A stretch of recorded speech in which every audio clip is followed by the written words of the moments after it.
បាទសូមជម្រាបសួរនិងជួបគ្នាម្ដងទៀតហើយមកកាន់ Channel BK Media បាទថ្ងៃនេះខ្ញុំនឹងបង្ហាញបងអំពីបាទវិធីធ្វើការតម្លើងជាមួយនឹង version ថ្មីរបស់ប្រភេទពួកនាឡិកា Huawei Watch Fit ដែលធ្លាក់មកនៅថ្ងៃទី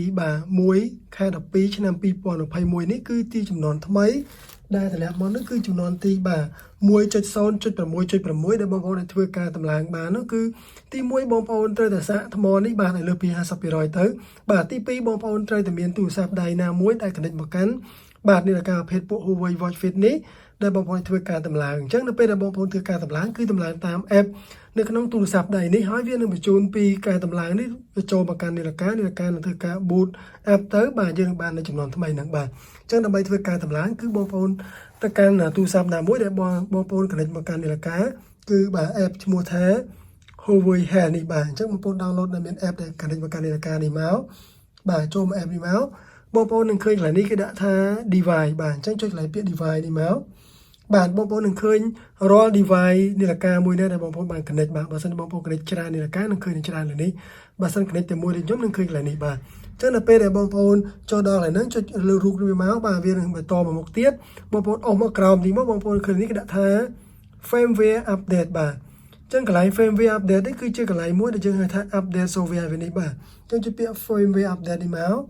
បាទវាធ្វើការ check ឯបាទនេះគឺកន្លែង update បាទគឺចំនួនទីបាទ 1.0.6.6 បាទទំហំហ្នឹងគឺ19មេជាងបាទ new version ហ្នឹងបាទអញ្ចឹងបងប្អូនចុចពាក្យថា update នេះមកបាទអញ្ចឹងដើម្បីធ្វើការ update គ្រាន់តែចុចចឹងមក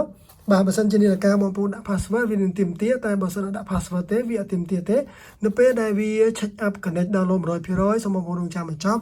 វានឹងបញ្ជូនមកនាឡិកានេះបាទវិលរហូតដល់ចប់ 100% បងប្អូននឹងបាននៅចំនួនថ្មីហ្នឹងហើយបាទអញ្ចឹងសូមបងប្អូនរងចាំជាមួយនឹងការ download update នេះបាទវាពងតែបញ្ជូនមកបាទអញ្ចឹងសូមរងចាំទៅវាអាចចាប់ប្រើរយៈពេលបាទ10នាទី20នាទី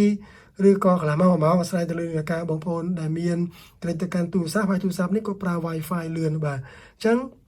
ការតម្លើងនេះគឺមិនមានបាត់ឬក៏ប៉ះពាល់ដល់នាឡិកាអ្វីទេបើន័យថាតម្លើងតែ version ទេឯកសារឬកម្មវិធីដែលយើងកំណត់មួយចំនួនគឺនៅដដែលបាទអញ្ចឹងការបង្ហាញនេះគឺបាទខ្លីៗមានតែប៉ុណ្ណឹងបាទមានចំណុចណានោះខាតបាទសូមខន្តីអភ័យទោស Channel BK Media ផងហើយសូមជួយ Subscribe នៅ Channel BK Media ផងដើម្បីទទួលបានវីដេអូថ្មីៗបន្តទៀតសម្រាប់បងប្អូនណាដែលគាត់មិនទាន់បានជួយ Subscribe នោះបាទហើយសូមជួយ share វីដេអូនេះបន្តផងដើម្បីចែកចាយចំណេះដឹងបន្តទៀតបាទជាចុងក្រោយសូមជម្រាបលាបងប្អូន